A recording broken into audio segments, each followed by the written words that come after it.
Today's guest on the Node podcast emigrated from Ukraine back in the early 1990s with his family and landed in Chicago, USA as something of a nerd. During high school, he didn't join a retail outlet, he didn't flip burgers, he made a good amount of pocket money climbing under the desks of neighbours and friends and family and getting them connected to this newfangled internet thing. It turned out he had a good technology skill set, and fast forward 30 years and he is now the founder and CEO of a company that has just been named Microsoft Partner of the Year 2024 for the Americas. Today's guest is Vadim Vladmirskiy, and he's got a lot to tell us about the main impetus that drives him to work in technology, to help de-stress IT guys, and what it is to be an entrepreneur and to build a company with a culture that lasts.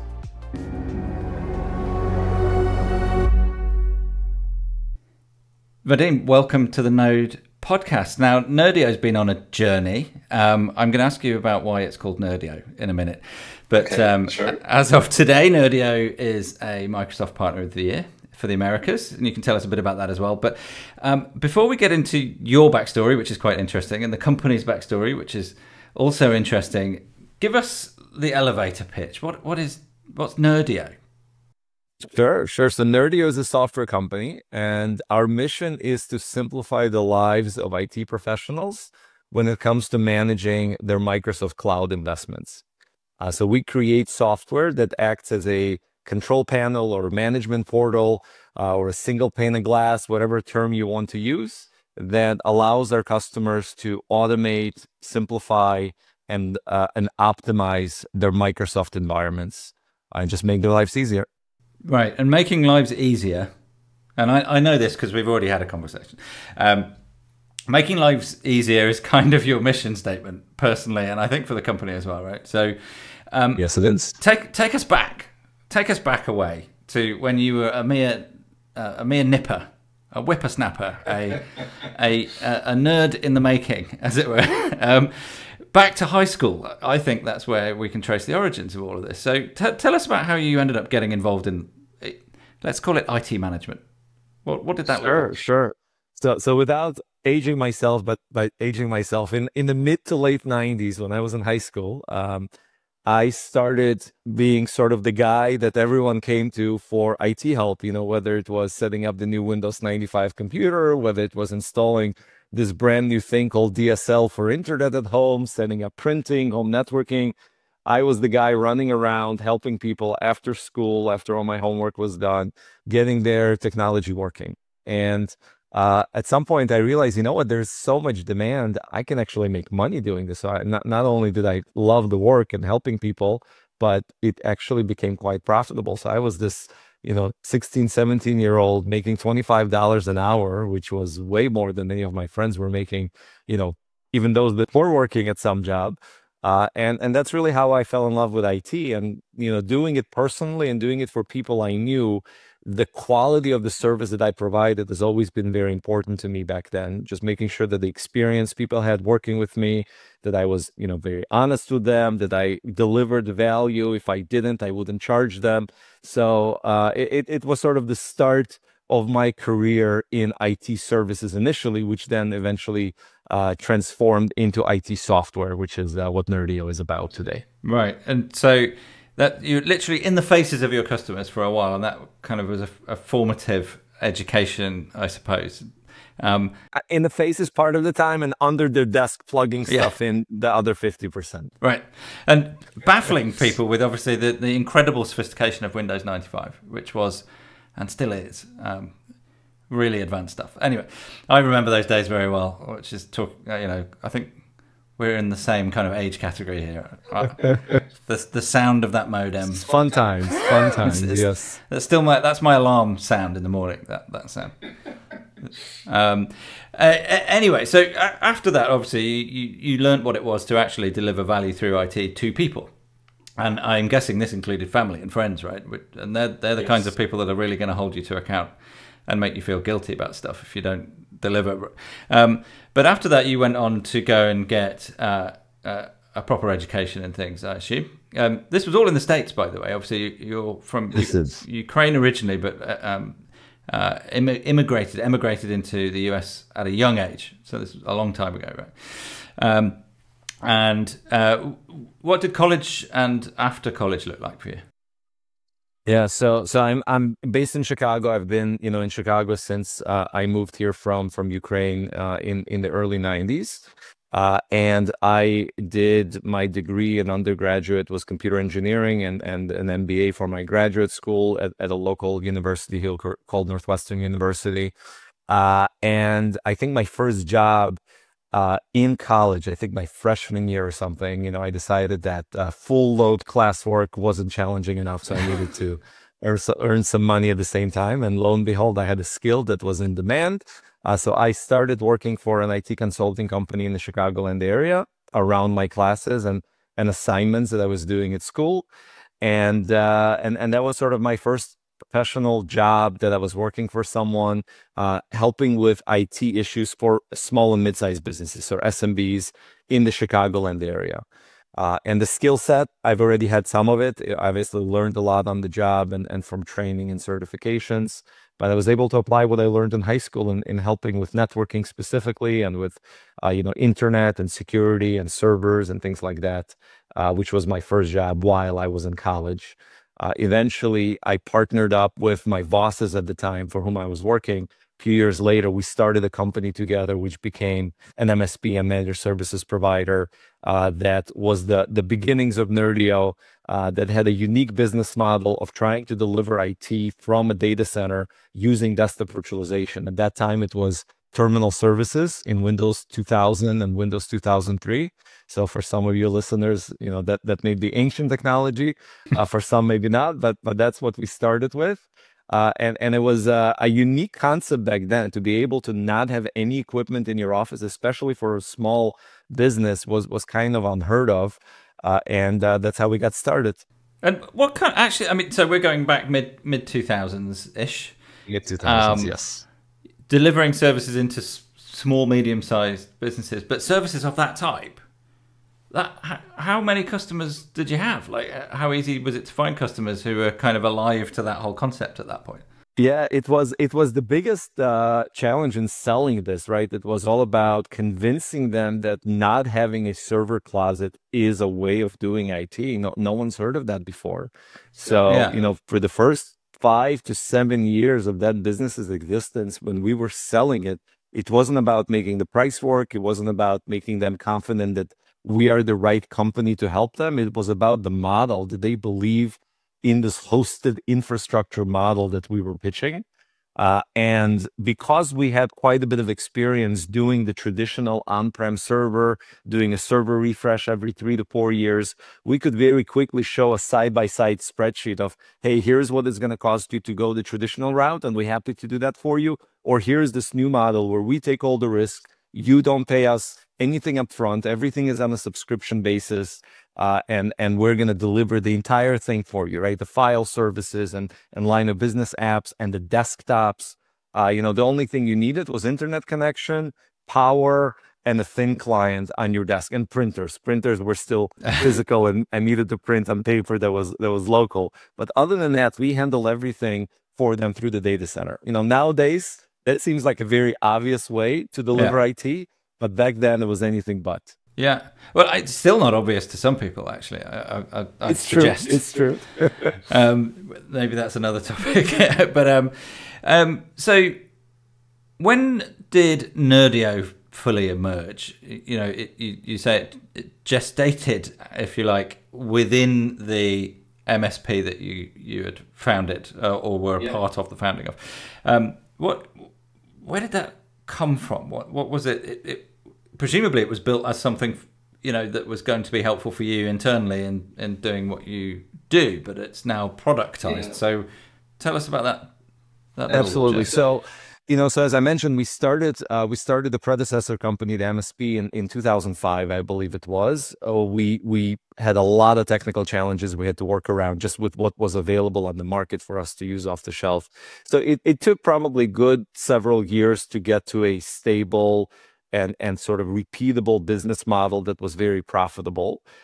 And by, I would call it 2013, 2014, we had a very successful business that had hundreds of customers, mostly in the US, even some international customers, and in the UK specifically. That was our first out of, off-continent customer. Go us. Was in London. I came to visit them, and I remember in 2013 to get them all set up. So that was an interesting experience. And then I met a local VC, a venture capitalist, whose session I attended somewhere, and I introduced myself. I told him what we were doing. And he said, are you looking to raise capital? I'm like, no, we're profitable. We've been in business for a few years. We're doing great. I just wanted to sort of introduce myself and learn more about what you do. And he said, you have a very fascinating model. Let's partner up and see if we can productize this thing. So I started thinking, well, what does it look like if you take all of this technology-enabled services that we were delivering and create technology that's able to abstract all of the labor and remove all of the labor? I'll give you a specific example. To go and pitch a customer on this new type of IT model, and if they say, yes, this sounds great, but can I try it before I buy it? Which is obviously something every customer should be asking. It would take about 40 to 60 hours for an engineer to build an environment for them, for the very first user to log in and experience what it even looks like. So you can imagine that was an expensive investment to get someone to just try your product. So my vision and aspiration has always been, what if we can automate that process? What if we can create some software that can provision this environment, build it completely automatically without any engineering involvement, and give someone a chance to try it? So when I partnered up with MK Capital, that was the goal. The goal was to build software that would automate the provisioning process first, then the ongoing management process, and then add some auto scaling and optimization to it. And that's how Nerdio was born. Nerdio was just a project inside of the MSP that was designed to automate our services. And that was the starting point. Right. But now it's its own thing. Now, at what point did Nerdio kind of emerge fully as a commercial kind of?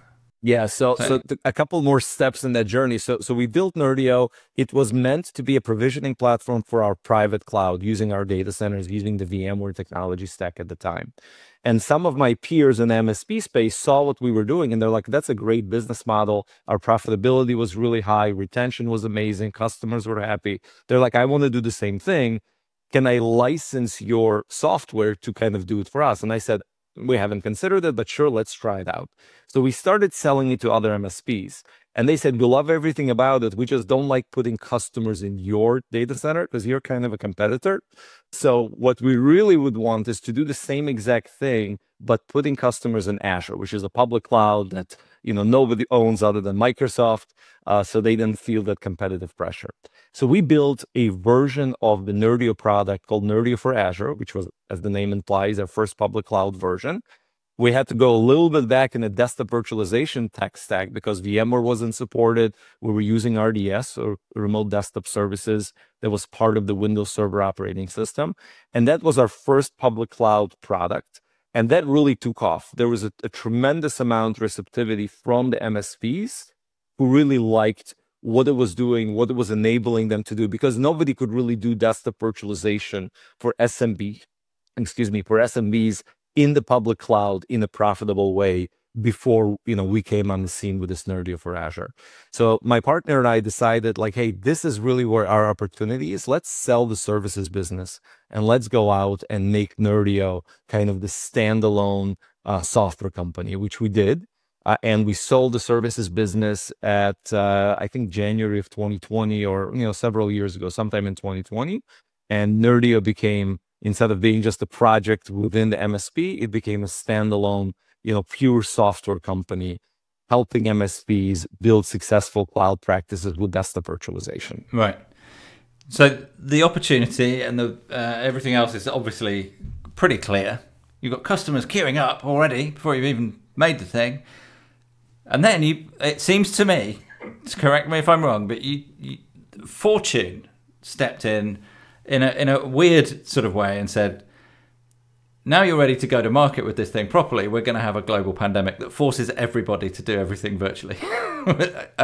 I'm obviously painting with a very broad brush there, but you launched mid-pandemic by the sounds of it.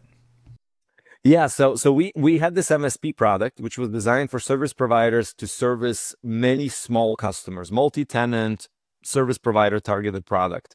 Microsoft launched a new version of desktop virtualization called WVD, or Windows Virtual Desktop, in September of 2019. So towards the end of that year, and we were kind of the one UI, the user interface to manage WVD at that time.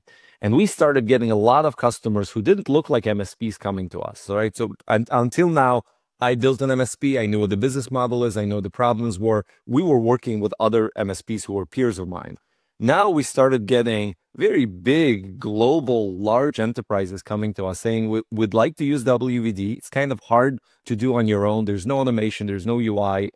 Can we use your platform to do that? And we said, it's not really designed for an enterprise. It's built for service providers. So instead of trying to retrofit the product, we built a new product that came to be known as Nerdio Manager for Enterprise.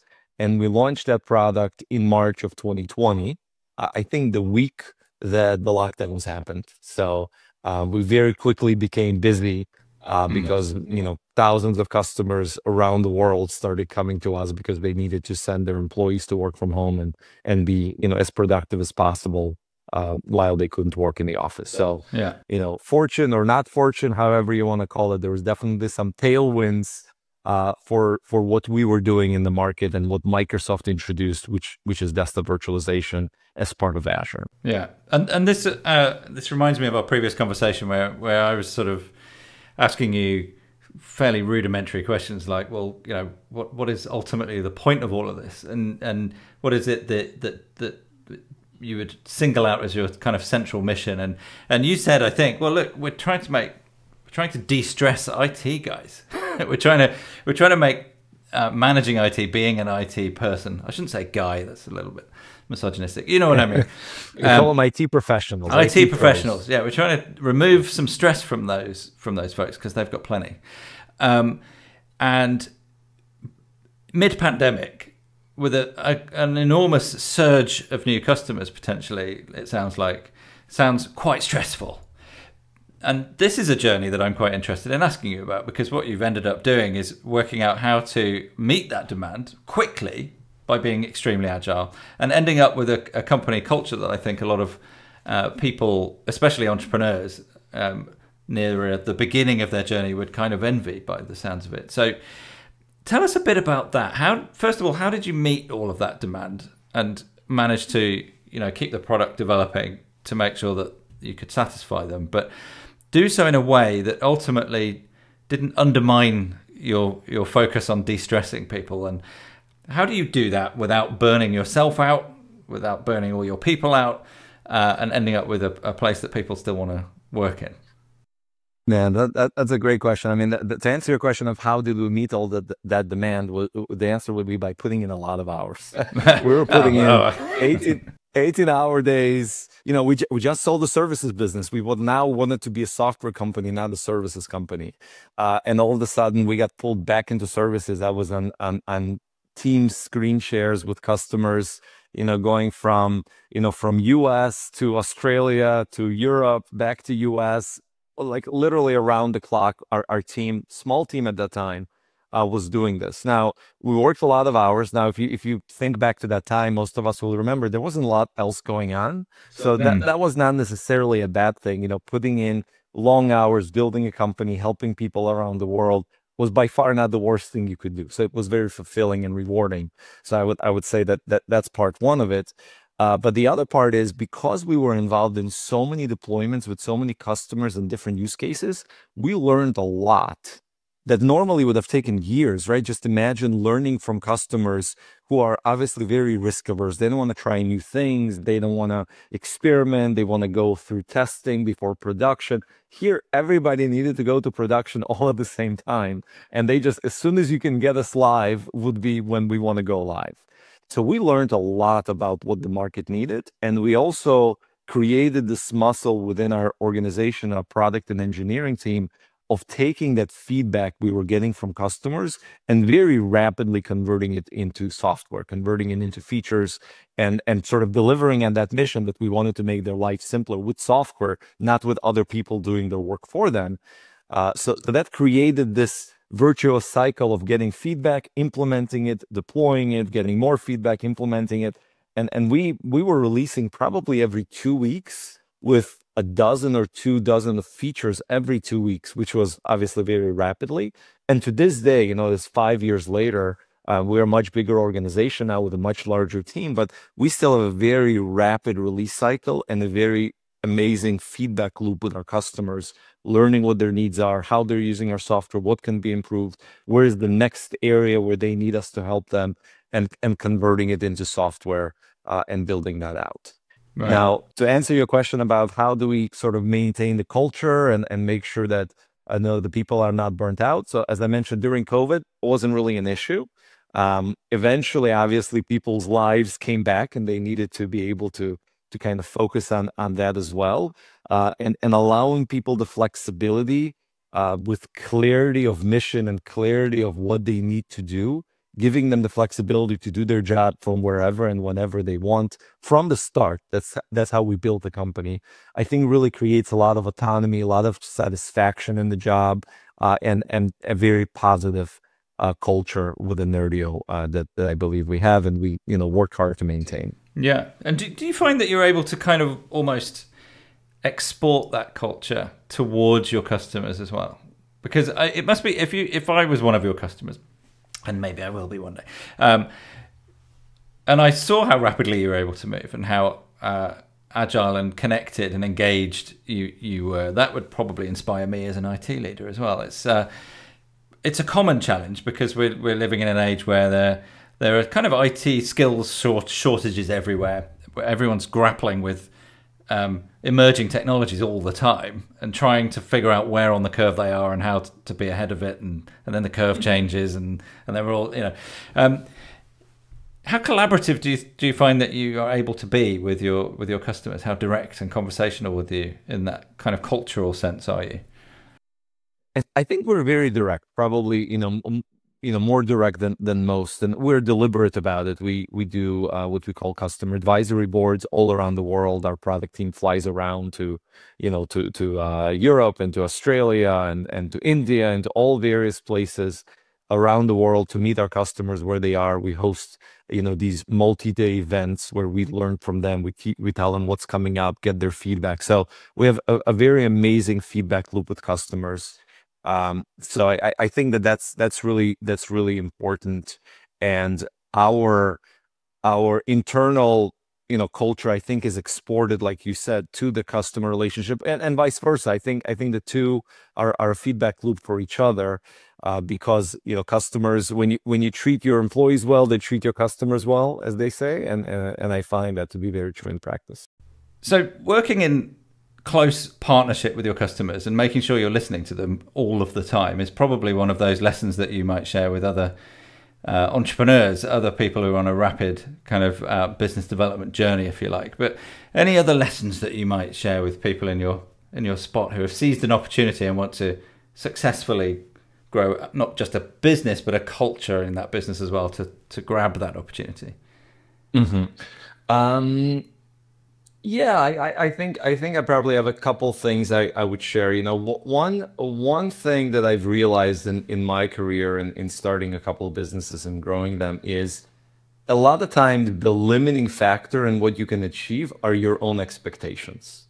And I've sort of stumbled onto this by being young and naive and stubborn and not having expectations, or maybe having unrealistic expectations, and actually being able to achieve them, and looking back and saying, like, how did we do that? Well, we did that because we didn't believe that was a limit, that wasn't something that was going to constrain us. So, whether it's in terms of growth, or in terms of margins, or in terms of, a rapid pace of innovation, I think I see a lot of peers get very much focused on benchmarks, industry standards, best practices, and they drill into their mind that, like, this is what good looks like, this is what great looks like. And oftentimes that may not be great or good for them, that actually may be below what they're able to achieve. And I've stumbled onto not doing that, not intentionally. I did not know. Again, just being young and naive, I've always had very high expectations, and I try to deliver relative to high expectations. And then looking back, I'm like, wow, we've surpassed what a reasonable expectation would have been, and actually achieved something relatively close to what my high expectations were. And that's a sort of a policy, or that's a way I think about entrepreneurship. You know, entrepreneurs can really achieve a lot, and what limits them is what they expect is possible. So I think the higher you set that bar, the further you can go. Now that has to be balanced with setting a bar on others, because if you set an unrealistic expectations of others, that could be a recipe for disaster. So it needs to be balanced properly.